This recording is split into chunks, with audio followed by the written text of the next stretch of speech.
Oke ya, Bang Raja Debat ya. Oke ya, saya mulai ya. Oke, siap. Oke, Ya, saya 2 menit tanggapin ya. dulu ya. Baik, saya tanggapin dulu sebelum saya buat pertanyaan nanti.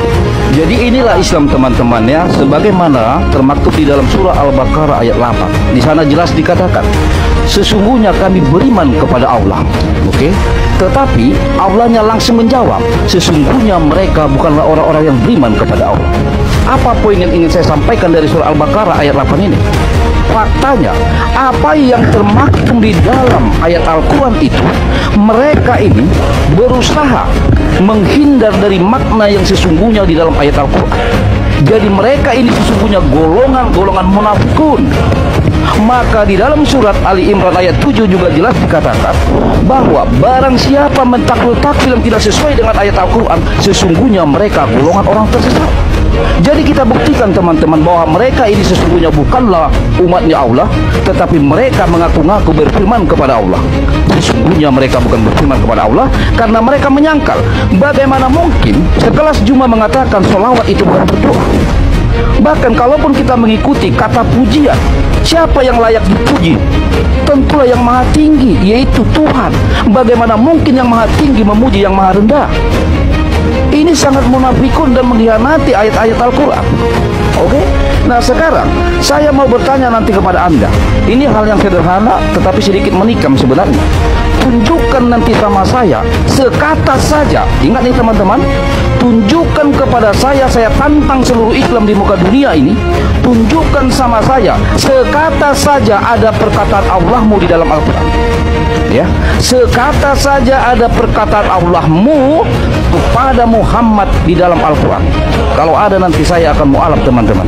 Ya, karena orang Kristen tidak pernah takut untuk menguji keimanannya.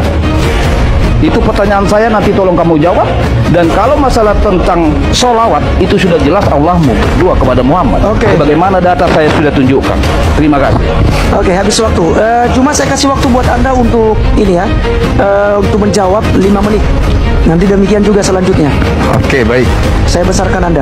Oke. Jadi Silakan. Al-Quranul Karim yang Anda Pakai data. ya, dengarkan aja. Terjemahan untuk tunjukkan Al-Quran juga nggak bisa kamu. Oke, Jadi silakan juga. ketika Anda membawa Al-Quran surah Al-Baqarah ayat 8, Bismillahirrahmanirrahim. Wa minan nasi may yaqulu amanna billahi wa bil yaumil akhir wa ma hum bimumin. Di sini dikatakan di antara manusia, bukan di antara Islam. Di antara manusia ada yang berkata kami beriman kepada Allah dan hari akhir. Padahal sesungguhnya mereka itu bukan orang-orang beriman. Ya kalianlah itu. Bawa-bawa nama Allah di dalam Bible, tapi kalian tidak beriman kepada Allah.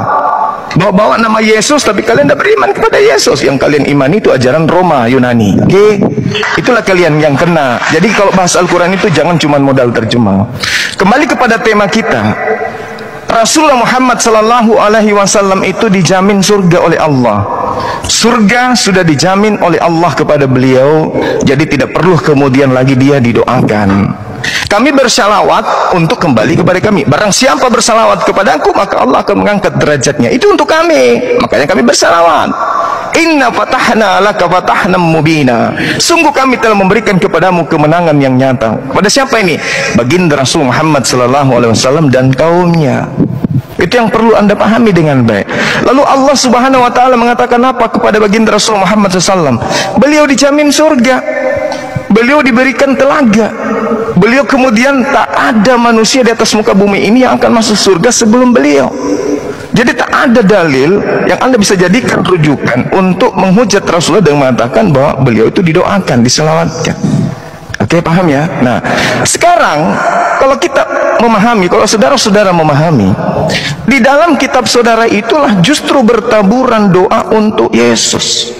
Yang paling sadisnya itu di dalam kitab saudara Matius 21 nomor 9. Hosana bagi anak Daud. Hosana ini apa artinya? Hosana ini dalam bahasa Ibrani yang diambil kemudian dari kata Yasa Anna. Artinya apa? Keselamatan. Memohon keselamatan atasnya. Okay.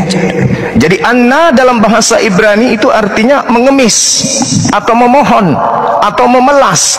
Sedangkan yasa artinya selamatkan. Artinya ketika dikatakan Hosana anak Daud, artinya apa? Semoga diselamatkan Yesus. Itu cara belajarnya itu gitu. Dan orang banyak yang berjalan di depan Yesus dan yang mengikutinya dari belakang berseru katanya, Hosana bagi anak Daud. Semoga diberikan keselamatan bagi anak Daud. Diberkatilah dia. Semoga diberkati dia yang datang dalam nama Tuhan. Hosana di tempat yang maha tinggi. Semoga diberi keselamatan oleh dia dari maha yang tinggi. Ini Tuhanmu didoakan. Makanya sekali-sekali belajar. Ini Hosana Anda pahami dulu nih. Ini Hosana artinya apa? Hosana ini adalah ngemis keselamatan kepada pencipta untuk Yesus. Belum lagi tadi yang saya bawa Wahyu 7 nomor 10, keselamatan bagi Tuhan Theos kami yang duduk di tahta, dan juga keselamatan bagi anak domba. Bapak juga didoakan, anak domba juga didoakan, dua-duanya didoakan. Ini parah ini, Bung, parah ini. Makanya saya katakan kalau berbicara mengenai Islam, baginda Rasulullah Muhammad sallallahu alaihi wasallam itu salawat Allah kepadanya adalah rahmat, salawat malaikat kemudian adalah pujian. Sedangkan kalau kami umat Islam bersalawat sebagai perwujudan rasa kecintaan kami kepada beliau, sebagai petunjuk cara yang terbaik dalam mensyukuri dan memelihara hubungan kami dengan beliau. Sedangkan untuk memelihara hubungan baik antar sesama manusia saja, kami saling menebarkan salam. Assalamualaikum, assalamualaikum. Keselamatan atasmu, keselamatan atasmu. Nah inilah yang terjadi di Islam yang tidak ada di dalam kalian. Yang kalian selamatkan itu matahari. Selamat pagi, selamat siang, selamat malam. Matahari yang diberikan selamat. Tolong Anda jelaskan. Giliran saya bertanya. Tolong Anda jelaskan. Kalau Yesus itu Anda katakan Tuhan, kenapa dia masih didoakan? Satu. Dan kenapa dia masih berdoa? Kenapa dia berdoa kalau dia Tuhan? Nabi Muhammad didoakan menurut kalian, dia manusia. Nabi Muhammad berdoa, dia manusia. Yesus Tuhan didoakan dan berdoa. Kenapa Yesus berdoa? Ingat pertanyaan saya, kenapa Yesus berdoa? Apakah karena dia bukan Tuhan atau dia Tuhan? Jawab, pakai akal, tapi pakai akal. Kalau nggak sanggup ganti pemain, silakan. Habis waktu ya. Habis.